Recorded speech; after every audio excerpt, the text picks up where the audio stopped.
இருக்கும் என் குடும்பத்தை சேர்ந்தவளே, என்னுடைய நான் நடிக்க வேண்டும் என்று சொல்லி இதுவரைக்கும் இன்னும் எனக்கு கதையே சொல்லலை. பட் இருந்தாலும் அந்த நாள் மேலே இருக்கிற ஒரு காதல், ஆம்பளைங்க நமக்கு எவ்வளோ காதல் தான். அதனால் சித்தார்த்த அவர்கள் சொன்னோன்னு ஒத்துக்கிட்டேன். ஏன்னா அவருடைய சொந்த படம்னு சொன்னார். நான் எப்பயுமே ஒரு தெரியாத விஷயத்தை ஒன்றுன்னு சொல்கிறேன். வருஷத்தில் ஆர்டிஸ்ட்டோ இல்லை டெக்னீஷியன்ஸோ யாராவது எடுக்கிற ஒரு படத்தில் வருஷத்தில் அதுக்கு மேலே தாங்காது ஒரு படம் ஃப்ரீயாக செய்வேன். பட் இந்த படத்தில் ஃப்ரீயாக செய்ய விடலை சித்தார்த். இல்லை நீங்கள் பண்ணுங்கன்னு சொன்னார். ட்ரெஸ்ஸுலேருந்து எல்லாமே, மேக்கப் கெட்டப்லேருந்து எல்லாம் அவர் தான் பார்த்தாரு. பட் எங்கள் க்ரூ இருந்தது, எங்கள் ஆளுங்க இருந்தாங்க, சந்திரன் இருந்தான், காஸ்டியூமுக்கு எல்லாம் இருந்தாங்க, மேக்கப்புக்கு இருந்தாங்க. ஆனால் இந்த டீம்லேருந்து தான் எல்லோரும் ஐடியா கொடுத்தது. அந்த மாதிரி பெரிய ஒரு என்கரேஜ்மெண்ட் கொடுத்து என்ன என் 42 வருஷம் சர்வீஸில் ஃபஸ்ட்டு டைம் இது மாதிரி ஒரு கேரக்டர் செய்கிறேன். நான் செஞ்சதே இல்லை. அண்டு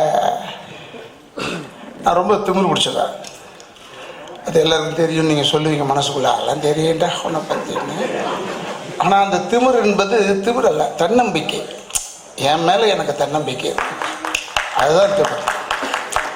நீங்கள் திமிர்னு ஒன்று நான் தான் எல்லாம் நினைக்கிற திமிர் அல்ல. எல்லாத்துக்குமே ஒரு கோடு டிஃப்ரென்ஸ். அப்படி என்ன கூப்பிட்டு I am an admirer of Siddharth. இந்த படத்தில் போட்டதுக்கு எல்லாம் சொல்ல மாட்டேன். உங்களுக்கு தெரியும் நான் என்ன நினைக்கிறதோ டப்புன்னு சொல்லிடுவேன். இந்த படத்தில் என்ன நடிக்க வச்சார், அதுக்கெல்லாம் நான் சொல்ல. பட் ரொம்ப அட்மையர் பண்ணேன் அவருடைய முதல் படத்தில், இந்த பாய்ஸ் படத்தில். என்ன சொல்கிறேன், அழகுனாலும் அழகன். நான் தெலுங்காரன்னு நினச்சேன், கடைசியில் வித தமிழ் ஆளுன்னு அப்புறம் தான் சொன்னாங்க.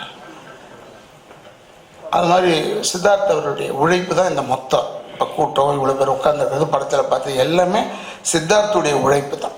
நான் பார்க்க மற்றவர்களை சொல்ல தவிர எடுத்த விட, ஆனால் அவருக்கும் இந்த கூட நடித்த சகோதரி இல்லை ஒன்று இருக்குல்ல, சகோதரர்களுக்கும் இந்த படம் அதுலேருந்து தப்பிச்சுதுரா சாமி. இல்லைன்னா ஃபங்க்ஷனில் உட்கார வைக்கணும், ஒரு பத்திரிக்கார் கால் மேலே காலை போட்டாங்க, இவ்வளோ தூரம் தெரிஞ்சது தப்பு தானே. அதுக்கு ஒரு போராட்டம், அதுக்கு ஒரு பெண்கள் அமைப்பு ஒழிகன்னு இந்த தேட்டருக்கு முன்னாடி கத்திக்கிட்டு, சித்தார்த்துக்கிட்ட முன்னாடி கத்திக்கிட்டு, அப்புறம் நம்ம மாரடிச்சுக்கிட்டு 4 இடத்துல எஃப்ஐஆரை போட்டு, அப்புறம் ஒரு இடத்துலேருந்து எல்லாம் தப்பிச்சு ஒன்றும் இல்லாமல் போயிடும்.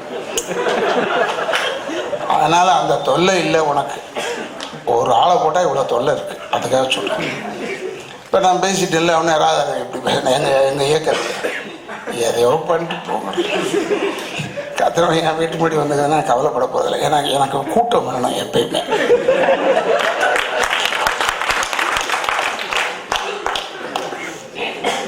அதே மாதிரி கூட நடித்த நடிகர்கள் எல்லாரையுமே மட்டுமில்லை, எனக்கு ரொம்ப பேரை தெரியல. ஒருத்தர் மட்டும் இந்த தில்லு முள்ளில் நடித்தாருன்னு சொன்னார், இந்த வெள்ளை தாடி வச்சுக்கிட்டு இருந்தவர். அவன் மனுஷன் குரல் பயங்கரமாக இருக்கு. என்னடா என்ன எல்லாம் குரலுக்காக சொல்லிகிட்டு இருக்கான், இவன் பட்டுக்கு இந்த அளவு அடிக்கிறானே நம்மளன்னு. அது ஒன்று. அதே போல் இந்த டெக்னீஷியன்ஸ், புது கிருஷ்ணா கேமராமேன், புது பையன்தான். அவனே எல்லாரையும் அவுடோர் யூனிட்லேயே எல்லாரையும் அண்ணா கேமரா இங்கே வச்சுக்கிட்டான்னு கேட்பான். இந்த திருவிழாவில் தொலைஞ்சு போன குழந்தை மாதிரி கேட்பான். நான் பழக்கப்பட்டது எப்படின்னா, கேமராமேனில் இங்கே கொண்ட கம்மியா ஒன்லாயிட்டாங்க போடு மேலே டிம் இப்படி தான் சொல்லி கேள்விப்பட்டிருக்கேன். இவன் அண்ணா அண்ணா அண்ணா அண்ணா கொஞ்சம் கேமரா கீழே வச்சுக்கிறேன்னா இங்கேருந்து தெரியணும்னாலாம். அவங்கெல்லாம் எக்ஸ்பீரியன்ஸ் ஆளுங்க. லைட் பஸ் எவ்வளோ அழகாக இவனோட ஒத்துழைச்சி இவனுடைய சிரமத்தை தெரிஞ்சுக்கிட்டு இந்த கிருஷ்ணாவுடையதை ரொம்ப நல்லா பண்ணான். இந்த மற்றபடி தீரஜ் எல்லாருக்கும் டைரக்டர் அவனுக்கு சொல்லன்னா அப்புறம் அடுத்த படத்தில் கூட மாட்டான்னு சொல்லிடுவேன். இப்பயும் கூட மாட்டாங்க நம்மளெல்லாம். இதில் ஏதுமோ தவறி கூப்பிட்டது சித்தார்த்தை கூப்பிட்டுச்சுன்னு நினைக்கிறேன். அப்புறமா அந்த கதை எழுதுகிற சொன்னார், எழுதும் போதே ராதா ரவி தான் மனசில் வச்சு எழுதுகிறோம். அப்போ இன்னும் மனசில் இருக்கான்னு அர்த்தம் ராதா ரவி. அதை என்னுடைய நன்றி என்னுடைய தாய்க்கும் என்னுடைய தந்தைக்கும் மட்டும்தான். அது மேலும் இந்த பத்திரிகைக்காரங்க, நான் எப்பவுமே உங்களுக்கு சொல்லியிருக்கேன், இந்த இன்டர்நெட் பீப்புளெலாம் வரும்போது சொல்லியிருக்கேன், இந்த சீசன் நான் நடிக்கிற படம் பூரா உங்களால் எனக்கு வந்தது தான். இந்த யூடியூப் பார்த்துவிட்டு அண்ணே என்ன பிச்சுட்டிங்கண்ணே, அதே மாதிரி வந்து பேசுங்கண்ணே, அதே மாதிரி நடிங்கண்ணே, டே 300 படம் நடிச்சிருக்கட்டா, அதை விடுங்கண்ணே, இதை வாங்கண்ணான்னு சொல்கிறான். அதனால் என்னை பெரிய பாப்புலர் பண்ணி விட்டது நீங்கள் தான். திருப்பி ராதாரி இருக்கான்னு தெரிஞ்சதாவது. ஆனால் நான் ஒரு பரபரப்பில் இருந்துக்கிட்டே இருப்பேன் எப்பயுமே. இந்த வெள்ளத்து வந்ததுக்கு பிறகு தான் குவைட் ஆகிட்டேன். நான் சென்னையில் வெள்ளம் வந்தது கொஞ்சம் நெஞ்சம், நான் வந்து கொஞ்சம் நெஞ்சம்தான் இப்போ தண்ணி. இந்த சென்னையில் வெள்ளம் வந்தோன்னா அறவே தண்ணியை நிறுத்திட்டேன். அவ்வளோ தண்ணியை பார்த்தாச்சு. ஐயோ அந்த குழந்தை குட்டியெல்லாம் கஷ்டப்படும். பட் ஐ எம் ப்ரவுட் அந்த டீமில் ஒரு ஆளாக இருக்கேன். ஏன்னா இந்த டீம் லீடர் சித்தார்த் கடலூரில் போய் சர்வே எடுத்திருக்கான் இந்த வெள்ளத்துக்கு. அவனை யாருமே பார்க்கல, கொள்ளையில் பேசலை, எந்த மூலியமாக தனியாக போய் அவனே செலவு பண்ணி, சித்தார்த்தே செலவு பண்ணி அங்கங்கே ஹெல்ப் பண்ணுறது. கடலூரில் இங்கே இருக்கிற ஏரியாவில் அல்ல, கடலூருக்கு போய் செஞ்சு வச்சது. அந்த ஒரு நல்ல மனிதன் பின்னாடி நம்மளாம் இருக்கிறோம் பாருங்க, அதுதான் எங்களுக்கெல்லாம் பெரிய சந்தோஷம். என்னை போன்ற சீனியராக இருந்தாலும் சரி. அந்த வெள்ளம்லாம் அடித்ததுக்கப்புறம் தான் கொஞ்சம் நானே கொஞ்சம் குவைட் ஆகிட்டேன். ஏன்னா கொஞ்சம் ஷேக் ஆகிட்டேன். நான் எதுக்குமே பயப்படாதவன், பட் ஷேக் ஆகிட்டேன் நான். ஏன்னா சுனாமி அடிக்கும் போது கன்னியாகுமரியிலே இருந்தவன்.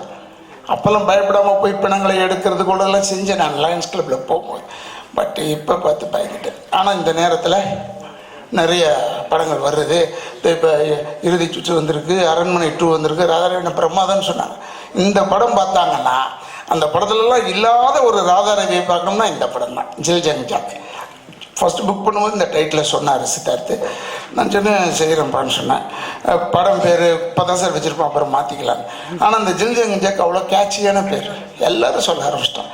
அது கொடுமை என்னென்னா, என்ன போய் ஒரு பெரிய பாடகனா இப்போ பம்பாயிலேருந்து ஃபோன் பண்ணி, சார் ஒரு song album we are creating, you must come and sing sir, your voice is very good. சொன்னேன் தலையிலடே அறிவு வரவடா உங்களுக்கு. ஏடா எங்கள் குடும்ப குரலை வந்து எவனாவது சொல்லியிருக்காடா. பத்திரிகையில் என்னை பற்றி அப்படி எழுதும் போதே மறைமுகமாக எழுதும் போதே கரகரத்த குரலுக்கு சொந்தக்காரன் அப்படி தான் எழுதுவாங்க. அவங்க சொல்கிறான் பம்பாயில், ஐ saw that rap songs, excellent, your voice is so good sir. நான் என்னை கூப்பிட்டுருக்கான் இப்போ ஒரு பாட்டுக்கு. இப்போ போய் நான் அண்ணன் டிஆர் மாலிங்கம், தியாகராஜ பாதர் மாதிரி ஆகிட்டேன். பாடுறதுக்கு அங்கே கூப்பிட்றான் என்ன. ஆச்சரியமாக இருக்குது இந்த பாட்டு. அதான் நான் சொன்னேன், நான் வெறும் பேசினேன், அதை போய் பாட்டுன்னு சொல்லிகிட்டு இருக்காங்களே. பட் அந்த முயற்சி எல்லாமே அந்த தம்பி தான் சித்தார்த். இந்த கூட இருக்கிற மெலின்னு விடவே மாட்டான். தூங்கும் போது கூட தார்குச்சி போட்டுக்கிட்டே இருப்பான். ஆனால் என்ன வாங்கின ஒரே ஒரு சின்ன பிட்டு மட்டும் நடிச்சிட்டு போயிடுங்கன்னு சொல்லி பொய்ய சொல்லி கூப்பிட்டு ஒரு பாட்டை பாட வச்சுட்டாங்க பேசுறது. அதை எல்லா காலேஜ் பசங்களும் ஐயோ நான் கூட படம் எடுக்கணும்னு ஆசைப்படுறேன். எப்படி எடுக்கணும், நமக்கு பழைய புத்தி தான் இருக்கும். அப்படி யோசிக்கும் போது இப்போ இந்த படம் பார்த்தவொன்னே நோனோம், இந்த சாங்லாம் பார்த்தா இது மாதிரியே எடுத்துருவோம். ஏன்னா நம்மளை பார்த்தா ஏமாறுறானே இன்னும். நான் பாட்டை நினச்சிக்கிட்டு இருக்கான் பாதி பேர். ஐயோ என்ன சாங் சார். அந்தளவுக்கு எனக்கு பெருமை சேர்த்தது வந்து சித்தார்த்தம். இல்லைன்னா நான் போயிருக்க மாட்டேன், பேசியிருக்க மாட்டேன், பாடியிருக்க மாட்டேன். இந்த தீரஜ் எல்லாருமே சொல்கிறோம், எக்ஸலண்ட் டைரக்டர் இந்த பையன், சின்ன பையன் தீரஜ். இவ்வளோண்டா இருக்கிறான். இவன் வந்து என்கிட்ட நிற்கிறதுக்கு ஒரு 100 தடவை யோசிச்சுருக்கணும். யோசிச்சு தான் வருவான். அவர்கிட்ட சொல்லுவோமா, சொன்னேன் ஏதாவது நான் வேடான்றேன். அந்த முஸ்லீம் வேஷம் நான் மேக்கப் போடுறதில் விட மாட்டேன். நான் இதெல்லாம் வந்து இந்த கிரிக்கெட் பிளேயர் ஹம்லான்னு ஒருத்தர் இருக்கார், அவர்கிட்ட திருன்னு டேடியை அவர் இங்கேருந்து வச்சுருக்கேன். நான் கொஞ்சம் இறக்கி வச்சுக்கிட்டேன். நம்ம சினிமாக்காரில் மாற்றம் வேணுமே நான் இங்கே வச்சுக்கிட்டேன். அப்புறம் இந்த பங்கு ஸ்டைல் அதெல்லாம் சித்தார்த்தவங்க தீரஜெல்லாம் சேர்ந்து வரைஞ்சி கொடுத்து விக்கு செய்ய சொல்லி ரொம்ப பிரமாதமாக இருந்தது. காஸ்டியூம் கூட நம்ம தம்பி சொன்னாங்க. அவர் வந்து காஸ்டியூம் தைச்சி கொடுத்துருக்க சொன்னார், டிசைன் கொடுத்தாரு, அவர் தான் தைச்சது. ரொம்ப நல்லா எல்லாமே நல்லா அமைஞ்ச படம் இது. எனக்கு மொத்தத்தில் படம் பார்க்கும்போது எனக்கு என்னென்னா, இந்த பயலுக்கு என்னடா இந்த அதுவும் சித்தார்த் ஹீரோ வேறு. நான் எப்போ பார்த்தாலும் ஒரே பேண்ட்டு ஒரே சொக்கா ஒரே இது, அது ஸ்டைல். இப்போ அது இந்த குளிக்காமல் வர்றது ஒரு நல்ல இல்லை அப்படி நான் அதில் குளிச்சுட்டு தான் வந்தார் அவர். அதை சொன்னார். அங்கே பார்க்கும்போது எப்போ பாரு இப்படி இதுதான் இன்றைக்கி விருப்பப்படுறாங்க. அண்ட் இந்த ஜில் ஜங் ஜக்குன்னு சொல்கிறாரு, பசங்களெல்லாம் அறிமுகப்படுத்தி தன்னை பின்னாடி வச்சுக்கிட்டு இவ்வளோ பேர் அறிமுகப்படுத்தின ஃபஸ்ட்டு ஷோ இதுதான். ஃபஸ்ட்டு ஷோ இப்போ தான் பார்க்குறேன் நான். புதுஆளுங்களை மேலே கூப்பிட்டு வச்சு இவர் அறிமுகம். ஏன்னா நான் பார்த்த எல்லா கேசட்டும், நான் வந்து 310 படம் நடிச்சிருக்கேன். எல்லாத்துலேயுமே ஒரு கதாநாயகி இருப்பாங்க, அவங்கள கூப்பிடுவாங்க, அவங்க கெட்ட வார்த்தையில் தமிழை திட்டுவாங்க, பேசுவாங்க, எல்லாம் கை தட்டி ரசிப்பாங்க. இவங்கெல்லாம் நல்லா பேசுகிறாங்கடா தமிழன்னு அப்படின்னு சொல்லி ரசிச்சிருப்போம். அதெல்லாம் நடந்திருக்கு ஒழிய இந்த மாதிரி புது பசங்களை 2 பேரையும் பக்கத்தில் இருக்கிற பசங்களை இவங்க தான் செஞ்சாங்க மூச்சுக்கு 3 தடவை சொல்லிட்டார். ஏன்னா நான் வந்து பெருமைக்கு சொல்ல ஓப்பனாக சொல்கிறேன், நான் பயங்கர நடிகன். அது before the camera good actor. But நாங்கள் மேடைக்கு போகும்போது பல பேரை ஏமாற்றிருக்கேன் நான். இந்த உங்களுக்கு தெரியும், பத்திரிக்கையாளர்கள் சில பேருக்கு தெரியும், பழைய ஆளுங்களாக இருந்தால் எனக்கு தெரியும். இந்த இப்போ குமுதம் மணின்லாம் வந்திருக்காருன்னா இவருக்கெல்லாம் தெரியும் நான் என்ன சொல்கிறேன்னு. ஒரு தேட்டரில் எழுத்தாளர் சங்கத்துக்கு போயிருந்தேன். அங்கே போகும்போது அந்த மெயின் நடிகர் ஒருத்தரை கூப்பிட்டுருந்தாங்க, தலைமை தாங்க வரல அவர். அதனால் ராதாரவி சார் நீங்கள் பேசிட்டு போயிடுங்க. என்னான்னு கேட்டேன். இந்த மணிமே இது சிலப்பதிகாரம் வெளியிட்டு அதுக்கு பேசணும். 3 தமிழ் கவிஞர்கள் உட்காந்துருக்கான். இப்படிப்பட்ட குங்குமம்லாம் அப்படி வர்றப்போ உட்காந்துருக்கான்.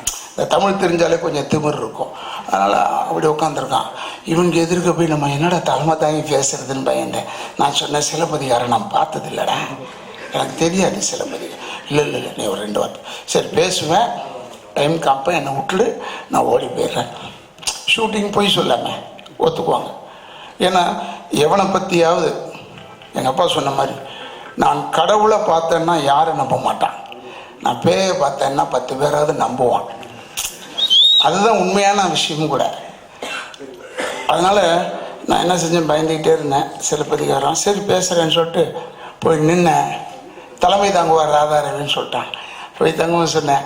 எல்லாத்தையும் பெரியவர்களே தாய்மார்களே வணக்கம்னு சொல்லிவிட்டு இந்த சிலப்பதிகாரம் அதோடு விட்டுருக்கணும். நான் கைத்தட்டல் கிடச்சது விட்டுட்டேன். எங்கள் குடும்பத்துக்கு அப்போ மட்டும் இல்லை, எப்பயுமே நாக்கில் சனி. அது என்ன செஞ்சு நேரம் வந்து மயக்க பிடிச்சிட்டு, சிலப்பதிகாரம் என்பது ஒரு சிறந்த தமிழ் நூல், ஒரு பொது உரிமையாக சொன்னேன். அச்சான் கைத்தட்டினா எல்லாரும் பொது உடைமை அது. அடுத்தது சொன்னேன், சிலப்பதிகாரத்தை படிக்காதவன் ஒரு உண்மையான தமிழனாக இருக்க மாட்டான். கைத்தட்டல் எல்லாரும். அதுவும் ஒரு பொது உடைமையான சொல். சிலப்பதிகாரத்தை திருக்குறளை போல் மற்ற மொழிகளிலே மொழிமாற்றம் செய்யப்பட்டிருந்தால் அது சிறந்த நூலாக இருந்திருக்கும். கைத்தட்டினாங்க எல்லாரும். வணக்கம் சொல்லிட்டு போய் உட்காந்துட்டேன். இந்த கவிஞர் யாரோ ஒருத்தர் பேசுவார்னு வந்தான். அவன் வானலாவ உயர்ந்திருக்கும் நிலத்திலேன்னு ஆரம்பித்தான். எனக்கு புரியல. சிலப்பதிகாரத்துக்கு வந்து வானலாவ உயர்ந்திருக்கும் அப்படி இப்படி அது இதுன்னு பேசி காலையிலே உதிக்கின்ற சூரியனிலிருந்து சொல்லிக் கொள்கிறேன். அந்த சூரியனுக்கு ஒப்பாக இருக்கும் ராதாரவி அவர்களே சொன்னான். என் பேரை சொல்றதுக்கு 15 நிமிஷம் பேசுறாங்க. அப்ப சிலப்பதிகாரத்தை பற்றி பேசினா நம்ம கதை என்ன வருது? டக்குன்னு செக்ரட்டரியை பார்த்தேன், போவான்னு சொன்னேன். அப்போ அவன் சொன்னான், ராதாரவி அவர்களே உங்களை கேட்கிறேன், சிலப்பதிகாரம் படிப்பதற்கு உனக்கு எப்படி ஐயா நேரம் கிடைத்தது? பிடிச்சிட்டான் போல விடான்னு அப்படியே உருளுது, வேர்வை உருண்டு உள்ள பூருது, அப்படியே போகுது. செக்ரட்டரி கூப்பிட்ட, டைம் ஆச்சு ஐயா, நான் பேசுவதை கேட்டு விட்டு செல்லவும் சொன்னான். மாட்டேன்டா சார், சும்மா இருந்திருக்கலாம்ல. நான் அப்படியே உருண்டுட்டு அளவில் ஜீன்ஸ் பேண்ட்டாக அதில் ஊறுது, சாக்ஸுக்குள்ளே பூருது வேர்வை. அப்படியே பார்க்குறேன். சொன்னான், நீர் ஒரு குடும்பத் தலைவன், நீர் ஒரு கட்சியில் பேச்சாளர், நீ தென்னிந்திய நடிகர் சங்கத்தின் தலைவர், நீ ஒரு பெரிய நடிகன், இப்படி எல்லாம் இருக்கும் பொழுது உனக்கு எப்படியா நேரம் கிடைத்தது? ஏன்னா நான் சொல்லி முடிக்கும் போது என்ன செஞ்சுவிட்டேன், சும்மா இல்லாமல் நாக்கில் சனின்னு சொன்னேன் பாருங்க.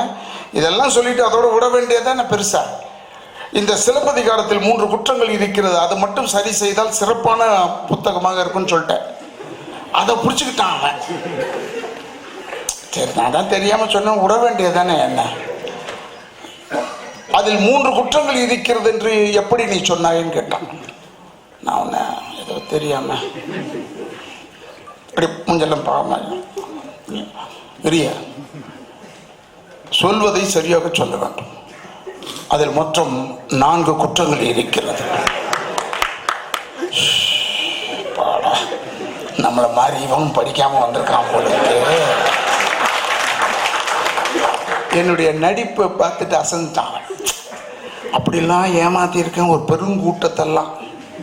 ஆனா நான் பார்த்து பயந்தது நடிப்புல இந்த படம் ஒண்ணு. இந்த படம் ஒண்ணு. ஏன்னா இந்த படத்துக்காக சொல்லலை, பொதுவாக நடிச்சு வெளியே வந்த சில படங்கள்லேருந்து இந்த படத்தையும் சேர்த்து சொல்கிறேன். இதில் ரொம்ப பயந்துட்டேன். ஏன்னா இந்த தீரஜ் சொல்லவும் மாட்டான், ஆனால் ஒன்மோர் கேட்குறான். அப்புறமா அதே மாதிரி நான் பயந்தது உண்மையிலே சித்தார்த்து சொல்கிறேன். அந்த ஷூட் பண்ணுற சீன் ஒன்று எடுத்தாங்க உள்ள, அதுக்கு வரைஞ்சி கொண்டான்ட்டாங்கய்யா. 1 2 6 5 4 3ன்னு இந்த தீரஜ் கேமராமேன் எல்லாரும். அப்போ தானே பராத அறிவிக்க போகுது 6 தானே. நான் சொன்னது எனக்கு பேட் நம்பர், ஒரு 2 போடுன்னு சொல்ல. இல்லை உண்மையை சொல்கிறேன், நானும் கொஞ்சம் சொல்லிகிட்டே இருப்பேன். நான் எனக்கு புரியவே இல்லை, என்ன அழகாக எடுத்திருக்காங்க. அதை புரியாமல் தான் நடித்தேன். ஸ்டார்ட் கேமரா ஆக்ஷன், நான் என்னப்பா செய்யணும் அப்படி ஷாக்காக பாருங்க, அவ்வளோதான். ஏன் ஷாக்காக பார்க்கணும்? நான் கொஞ்சம் தலைக்கணம் பிடிச்சவனாச்சு, அதில் தொழில் தெரிஞ்சவன், எதுக்கு ஷாக்காக பார்க்கணும்? அதெல்லாம் ஒன்றுமே கேட்கல. ஏன்னா அந்த ரெட் லைன் கோடு நம்பர்லாம் பார்த்தேன். சித்தார்த்துக்கு புரியுது. அது அவன் சார்ட்டை வச்சுக்கிட்டு நான் ஹியர் 1 இங்கே தள்ளுன்னு சொல்கிறான். என்னதான் 1 தள்ளு 2 தள்ளு இது மாதிரி. ஆனால் நான் நல்லா நடிக்கணும்னா இது மாதிரி புரியாமல் நடித்தா தான் நல்லா நடிப்பேன்னு நினைக்கிறேன்.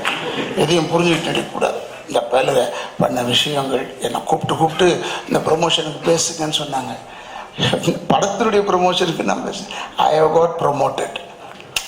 என்னுடைய ப்ரொமோஷனுக்காக தான் நடந்திருக்கு. இப்போ பார்த்தா அப்படியே எனக்கெல்லாம் கண்ணில் தண்ணி வந்துருச்சு. பரவாயில்ல, சித்தார்த் எல்லாத்தையும் போட்டு நம்மளை சொல்லும் போது என்ன சொல்லும் போது இந்த கூட்டத்தில் இருக்க எங்களுடைய இது சொல்லிலாம் கூப்பிட்டாரு. ஆனால் மேடைக்கு விடும்போது கேவலப்படுத்திட்டார்.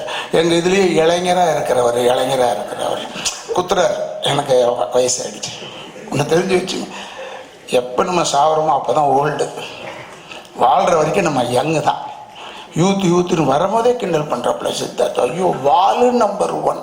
இந்த அரண்மனை 2ல நடிக்கும் போது தான் பார்த்தேன், வாலு நம்பர் 1. ஆனால் என்ன ஐடியாஸ் வச்சுருக்கான் மனசுக்குள்ளே, அடேங்கப்பா. பிரமாதமான ஒரு மனிதன். அவருடைய குழுவில் நடித்ததுக்கு நான் பெருமைப்படுகிறேன். இது வெற்றி அடைய வேண்டும். ஏன்னா இதெல்லாம் நீங்கள் தான் பார்த்து எழுதணும். இன்டர்நெட்லெல்லாம் அனுப்பணும். இப்போ நான் பேசிக்கிட்டே இருக்கும்போது நார்வேயில் ஒருத்தன் பார்த்துக்கிட்டு இருக்கான் நான் பேசுகிறத. அதனால் சொல்கிறேன், தயவுசெய்து இந்த திருட்டு விஷயம்லாம் பார்க்கலாம். தியேட்டரில் வந்து பாரு.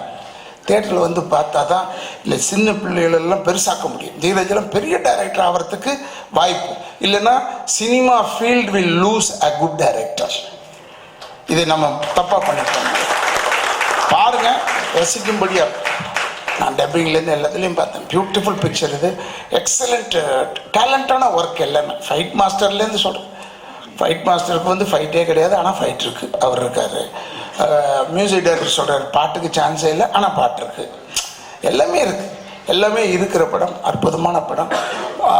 பொதுவாக சித்தார்த்துடைய நல்ல மனிதருக்கும் அந்த மேலேன்னு பண்ண சகோதரர்லாம் ஒன்றா சேர்ந்து எல்லா பேரையும் சொல்லியிருப்பேன். மிஸ் பண்ணியிருந்தால் உங்கள் பேரெலாம் என் இதயத்துக்குள் வைத்திருக்கிறேன் என்பதை மனதில் வைத்து இந்த படம் வெற்றி பெற என்னுடைய தந்தையார் நடிகர் எம் ஆர் ராதா அவர்கள், என்னுடைய தாயார் தனலட்சுமி அம்மா அவர்களையும் கும்பிட்டு விடைபெறுகிறேன். நன்றி.